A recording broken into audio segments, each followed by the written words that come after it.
So இன்றைக்கி ஒரு சூப்பரான விஷயத்தை பார்த்துடலாங்க. ஐடிசி கம்பெனி, இப்போ ஷேர் மார்க்கெட்டில் இருக்கிறவங்களுக்கு ஐடிசி கம்பெனி பற்றி சொல்ல வேண்டியதே கிடையாது. கண்டிப்பாக யாராவது மினிமம் ஒரு 10 ஷேராவது வச்சுருப்பீங்க. ஸோ அவங்களோட Q4 ப்ராஃபிட் ரிசல்ட்ஸ் வந்து ஃபினான்ஷியல் இயர் 25 வந்து அனௌன்ஸ் பண்ணியிருக்காங்க. அதிகபட்சமாக எப்பயும் போல் பிஸ்னஸில் எந்த பிஸ்னஸ் மொத்தம் 4-5 பிஸ்னஸ் வச்சுருக்காங்க. Cigarette business, agri business, paper and packaging business, அதே மாதிரி FMCG பிஸ்னஸ். எப்பயும் போல் சிகரெட் பிஸ்னஸ் தான் உங்களுக்கு கை கொடுக்குது.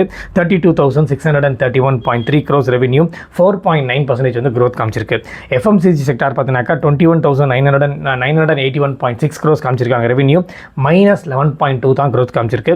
அக்ரி பிஸ்னஸ் வந்து பார்த்தீங்கன்னாக்கா 19,753.8 crores, 18% வந்து க்ரோத் காமிச்சிருக்கு. ஃபைனலாக பேப்பர் அண்ட் பேக்கேஜிங் பார்த்தீங்கன்னாக்கா 8,422.8 crores, -33.8% தான் வந்து க்ரோத் காமிச்சிருக்கு. இதில் என்ன ஒரு சுவாரஸ்யம் பார்த்தீங்கன்னாக்கா, நம்ம என்னென்னலாம் செய்யணுமோ அதெல்லாம் நெகட்டிவில் க்ரோத் காமிச்சிருக்கு, என்னென்னலாம் செய்யக்கூடாது அதெல்லாம் பாசிட்டிவில் இருக்குது. ஸோ சிகரெட் வந்து ஸ்மோக்கிங் வந்து இஸ் இன்ஜூரியஸ் ஹெல்த்னு சொல்லிட்டு எல்லா தேட்டர்லையும் போடுறாங்க, எல்லாத்துலேயும் படிக்கிறோம், நம்மளுக்கே தெரியும். பட் அதோட பிஸ்னஸ் பார்த்தீங்கன்னாக்கா இன்னும் வந்து அதிகமாக தான் இருக்குது. வேறு அத்தியாவசிய தேவையான FMCG செக்டார் வந்து பார்த்தீங்கன்னாக்கா மைனஸில் போயிட்டுருக்கு. இதில் நிறைய விஷயங்கள் இருக்குது. இடன் செனாரியோ நான் இல்லைன்னு சொல்லப்படும், இருந்தாலும் பாருங்கள், ஓவராலாக பார்க்கும்போது நம்ம எது அவாய்ட் பண்ணணுமோ அது ப்ராஃபிட்டில் போயிட்டுருக்கு, எது வேணும்னு சொல்கிறோமோ அது நெகட்டிவில் போயிட்டுருக்கு. ஸோ இது வந்து ஒரு முக்கியமான சினாரியோன்னு நினைக்கிறேன். ஸோ அதுக்கடுத்து ஒரு முக்கியமான விஷயத்தையும் பார்த்துடலாம். டிவிடன்ஸ் வந்து ஒரு கம்பெனி அனௌன்ஸ் பண்ணியிருக்காங்க. 1800%. அப்பா, அவ்வளோ பெரிய பர்சன்டேஜ் அப்படின்றீங்களா? பர்சன்டேஜில் தாங்க பெருசு.